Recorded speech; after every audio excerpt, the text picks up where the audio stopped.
بسم اللہ الرحمن الرحیم۔ السلام علیکم۔ میرا آج کا عنوان ہے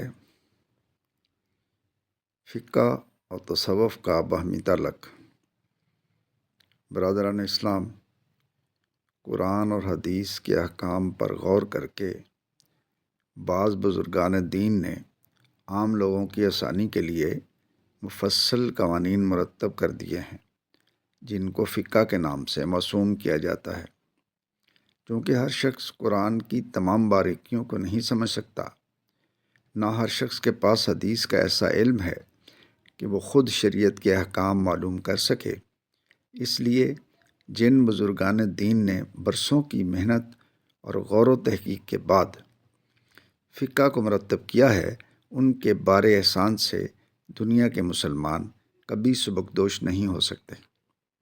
یہ انہی کی محنتوں کا نتیجہ ہے کہ آج کروڑوں مسلمان بغیر کسی زحمت کے شریعت کی پیروی کر رہے ہیں، اور کسی کو خدا اور رسول کے احکام معلوم کرنے میں دقت نہیں پیش آتی۔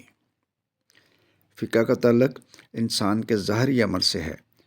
وہ صرف یہ دیکھتی ہے کہ آپ کو جیسا اور جس طرح حکم دیا گیا تھا اس کو آپ بجا لائے یا نہیں۔ اگر بجا لائے ہو تو فقہ کو اس سے کچھ بحث نہیں کہ آپ کے دل کا کیا حال تھا۔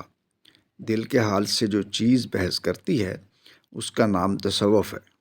مثلا آپ نماز پڑھتے ہو، اس عبادت میں فقہ صرف یہ دیکھتی ہے کہ آپ نے وضو ٹھیک کیا ہے، قبلہ رو کھڑے ہوئے ہیں، نماز کے تمام ارکان ادا کیے ہیں، جو چیزیں نماز میں پڑھی جاتی ہیں وہ سب پڑھ لی ہیں، اور جس وقت جتنی رکعتیں مقرر کی گئی ہیں ٹھیک اس وقت اتنی ہی رکعتیں پڑھی ہیں۔ جب یہ سب آپ نے کر دیا تو فقہ کی روح سے آپ کی نماز پوری ہو گئی۔ لیکن تصوف یہ دیکھتا ہے کہ اس عبادت میں آپ کے دل کا کیا حال رہا، آپ خدا کی طرف متوجہ ہوئے یا نہیں، آپ کا دل دنیا کے خیالات سے پاک ہوا یا نہیں، آپ کے اندر نماز سے خدا کا خوف اور اس کے حاضر و ناظر ہونے کا یقین اور صرف اسی کی خوشنودی چاہنے کا جذبہ بھی پیدا ہوا یا نہیں۔ اس نماز نے آپ کی روح کو کس قدر پاک کیا، آپ کے اخلاق کہاں تک درست کیے، آپ کو کس حد تک سچا اور پکا عملی مسلمان بنا دیا۔ یہ تمام باتیں جو نماز کے اصل مقصد سے تعلق رکھتی ہیں، جس قدر کمال کے ساتھ حاصل ہوں گی، تصوف کی نظر میں آپ کی نماز اتنی ہی زیادہ کامل ہوگی، اور ان میں جتنا نقص رہے گا اس لحاظ سے وہ آپ کی نماز کو ناقص قرار دے گا۔ اسی طرح شریعت کے جتنے احکام ہیں ان سب میں فقہ صرف یہ دیکھتی ہے کہ آپ کو جو حکم جس صورت میں دیا گیا تھا اسی صورت میں آپ اسے بجا لائے یا نہیں، اور تصوف یہ دیکھتا ہے کہ اس حکم پر عمل کرنے میں آپ کے اندر خلوص اور نیک نیتی اور سچی اطاعت کی قدر تھی۔ اس فرق کو آپ ایک مثال سے اچھی طرح سمجھ سکتے ہیں۔ جب کوئی شخص آپ سے ملتا ہے تو آپ اس پر دو حیثیتوں سے نظر ڈالتے ہیں۔ ایک حیثیت تو یہ ہوتی ہے کہ وہ صحیح و تندرست ہے یا نہیں، اندھا لنگڑا لولا نہیں ہے، خوبصورت ہے یا بدصورت، اچھے کپڑے پہنے ہوئے ہے یا میلا کچیلا ہے۔ دوسری حیثیت یہ ہوتی ہے کہ اس کے اخلاق کیسے ہیں، اس کی عادات و خصائل کا حال کیا ہے، اس کی عقل سمجھ بوجھ کیسی ہے، وہ عالم ہے یا جاہل ہے، نیک ہے یا بد۔ ان میں سے پہلی نظر گویا فقہ کی ہے اور دوسری نظر گویا تصوف کی ہے۔ دوستی کے لیے جب آپ کسی شخص کو پسند کرنا چاہیں گے تو اس کی شخصیت کے دونوں پہلوؤں کو دیکھیں گے۔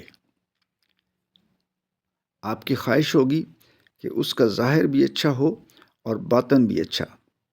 اسی طرح اسلام میں بھی پسندیدہ زندگی وہی ہے جس میں شریعت کے احکام کی پابندی ظاہر کے اعتبار سے بھی صحیح ہو اور باطن کے اعتبار سے بھی۔ جس شخص کی ظاہری اطاعت درست ہے مگر باطن میں اطاعت کی روح نہیں ہے، تو اس کے عمل کی مثال ایسی ہے جیسے کوئی آدمی خوبصورت ہو مگر مردہ ہو، اور جس شخص کے عمل میں تمام باطنی خوبیاں موجود ہوں مگر ظاہری اطاعت درست نہ ہو، تو اس کی مثال ایسے ہے جیسے کوئی شخص بہت شریف ہو اور نیک ہو مگر بدصورت اور اپاہج ہو۔ اس مثال سے آپ کو فقہ اور تصوف کا آپس کا تعلق بھی معلوم ہو گیا ہوگا، مگر افسوس ہے کہ بعد کے زمانوں میں علم اور اخلاق کے زوال سے جہاں اور بہت سی خوبیاں پیدا ہوئیں، بہت سی خرابیاں پیدا ہوئیں، تصوف کے پاک چشمے کو بھی گندا کر دیا گیا۔ لوگوں نے طرح طرح کے غیر اسلامی فلسفے گمراہ قوموں سے سیکھے اور ان کو تصوف کے نام سے اسلام میں داخل کر دیا۔ عجیب عجیب قسم کے عقیدوں اور طریقوں پر تصوف کا نام چسپاں کیا، جن کی کوئی اصل قرآن اور حدیث میں نہیں ہے۔ پھر اس قسم کے لوگوں نے رفتہ رفتہ اپنے آپ کو شریعت کی پابندیوں سے بھی آزاد کر لیا۔ وہ کہتے ہیں کہ تصوف کو شریعت سے کوئی واسطہ نہیں، یہ کوچہ ہی دوسرا ہے۔ صوفی کو قانون اور قاعدے کی پابندی سے کیا سروکار؟ اس قسم کی باتیں اکثر جاہل صوفیہ سے سننے میں آتی ہیں، مگر دراصل یہ بالکل غلط ہیں۔ اسلام میں کسی ایسے تصوف کی گنجائش نہیں ہے جو شریعت کے احکام سے لا تعلق ہو۔ کسی صوفی کو یہ حق نہیں کہ وہ نماز اور روزے اور حج اور زکوٰۃ کی پابندی سے آزاد ہو جائے۔ کوئی صوفی ان قوانین کے خلاف عمل کرنے کا حق نہیں رکھتا جو معاشرت اور معیشت اور اخلاق اور معاملات اور حقوق و فرائض اور حدود حلال و حرام کے متعلق خدا اور رسول نے بتائے ہیں۔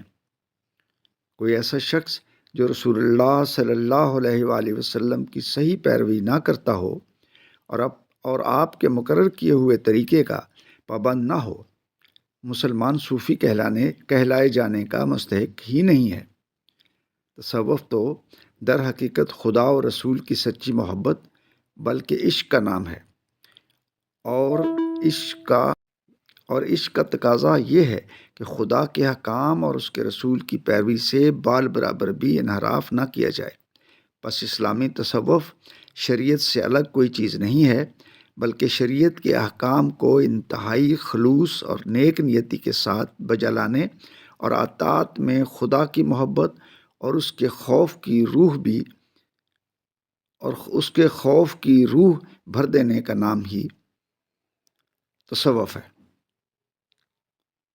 مولانا سید ابو العلا مودودی کی کتاب دینیات سے ایک تحریر۔